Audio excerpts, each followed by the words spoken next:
looking at the dais this morning, I can't help but feel that Jammu and Kashmir seems to have captured the opening day of TTF Kolkata.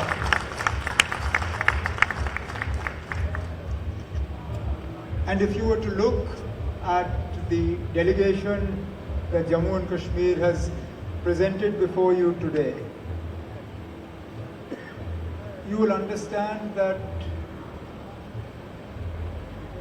not only is tourism important for us, but tourism across the length and breadth of Jammu and Kashmir is important for us.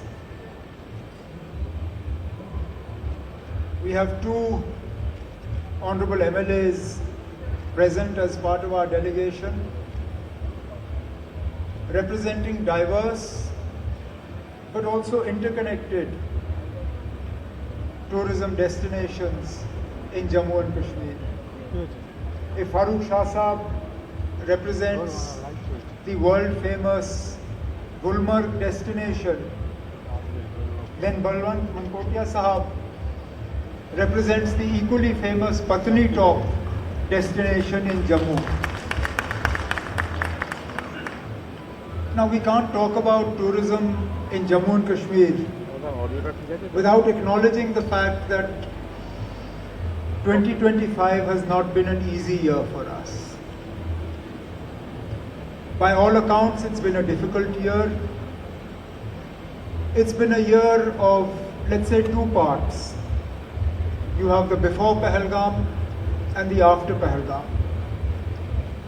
Before Pahalgam, tourism pretty much was taking care of itself.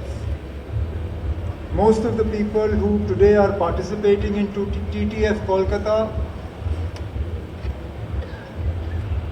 I don't think they needed to go out and promote Jammu and Kashmir. In fact, if anything, it was a seller's market rather than a buyer's market.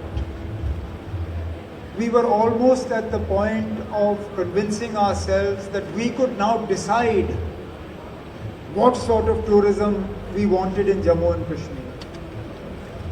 In fact, participating at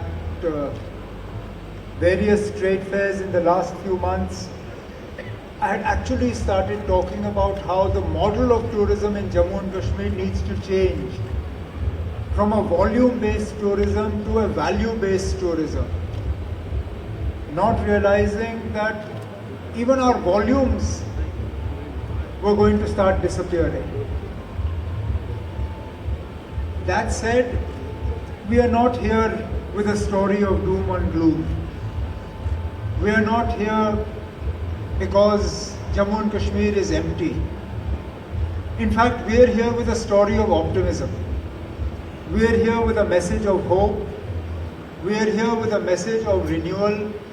We are here with an invitation to ask you to not just believe in Jammu and Kashmir, but come and see for yourselves the post-Pahalgam scenario that is now unfolding in Jammu and Kashmir, where tourism has begun to flow back both to Jammu as well as to Kashmir.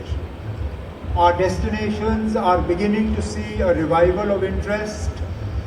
Hotels that had pretty much emptied out after the 22nd of April this year are now beginning to see not only bookings but occupancy. Our tourist destinations, whether it be Pahalgam, Gulmarg, Sonmarg on the valley side, or whether it be pilgrimage to Mata Vaishno Devi, whether it be visitors to Patni Top and other destinations in Jammu, are also picking up. Now, the reason I am here at TTF Kolkata is because of the important relationship that Jammu and Kashmir has with West Bengal. Now, this relationship is not a new one. And in fact, the connect between the people of Bengal and Jammu and Kashmir, it transcends an economic relationship, or it transcends a relationship of visitor and guest. It's actually a relationship that is founded on a great degree of should I use the word concern or should I use the word affection that we have for the people of Bengal and the people of Bengal have for the people of Jammu and Kashmir.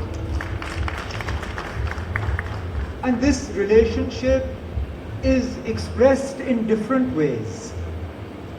I'll take you back almost 100 years from now, from here. Way back to 1927, we had a Prime Minister in Jammu and Kashmir who belonged to West Bengal. He was an administrator. His name was Sir Albion Rajkumar Banerjee. He was Prime Minister of Jammu and Kashmir for 2 years, from 1927 to 1929. But he quit his post of Prime Ministership for no other reason other than he did not understand why the administration at that time was not concerned for the welfare of the people of Jammu and Kashmir and was not doing enough to lift the poor people of Jammu and Kashmir out of that poverty and out of the misery that they were facing. Now he could have gone on to continue as Prime Minister of Jammu and Kashmir, but his concern for the people, his love for the people of Jammu and Kashmir meant that he sacrificed his post of Prime Ministership to express solidarity and concern with the people of Jammu and Kashmir. It is that relationship that has stood the test of time. And during our most difficult times, whenever we look towards West Bengal has stood with Jammu and Kashmir. It stood with Jammu and Kashmir politically, it stood with Jammu and Kashmir culturally, it stood with Jammu and Kashmir economically. At a time in the dark days of the 90s, when tourism started reviving in Jammu and Kashmir, it revived essentially from two places. It revived from Gujarat and it revived from West Bengal. And that's why I'm here today with the delegation that I have with me, to make an earnest appeal to the people of West Bengal that please come and visit Jammu and Kashmir. We have something for everybody. If it's leisure tourism you want, we have destinations both in Jammu and in Kashmir. If it's adventure tourism you want, we have destinations on both sides of the mountains. If it's pilgrimage tourism you want, we have destinations on both sides of the mountains. If it's MICE tourism you want, we have destinations. If it's destination weddings you want, we have destinations. You tell us what you need and we will tell you the destination that exists already on the ground in Jammu and Kashmir to make it an attractive place for you to visit for your puja holidays. And therefore, again, I'd like to, without laboring the point too much, I just want to once again reinforce the point that we're not here with a tale of doom and gloom. We're not here with a dark cloud hanging over us. Actually, when you come to the J&K stand that is here in this fabulous exhibition area, you will find that most, if not all, of the people who are participating there are participating with a renewed sense of optimism, with a renewed sense of hope. And that hope is based on what we see on the ground in Jammu and Kashmir today.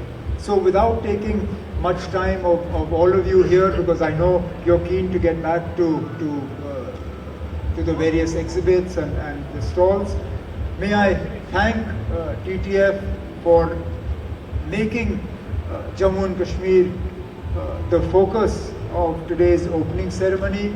May I make an earnest appeal and an invitation to all of you, those of you who are participating from other parts of the country, but particularly to our friends from West Bengal. Do come, visit Jammu and Kashmir, make your bookings, allow us to host you. Believe me, we will do everything in our powers to make sure you go back from Jammu and Kashmir happy, satisfied, and looking forward to your next holiday.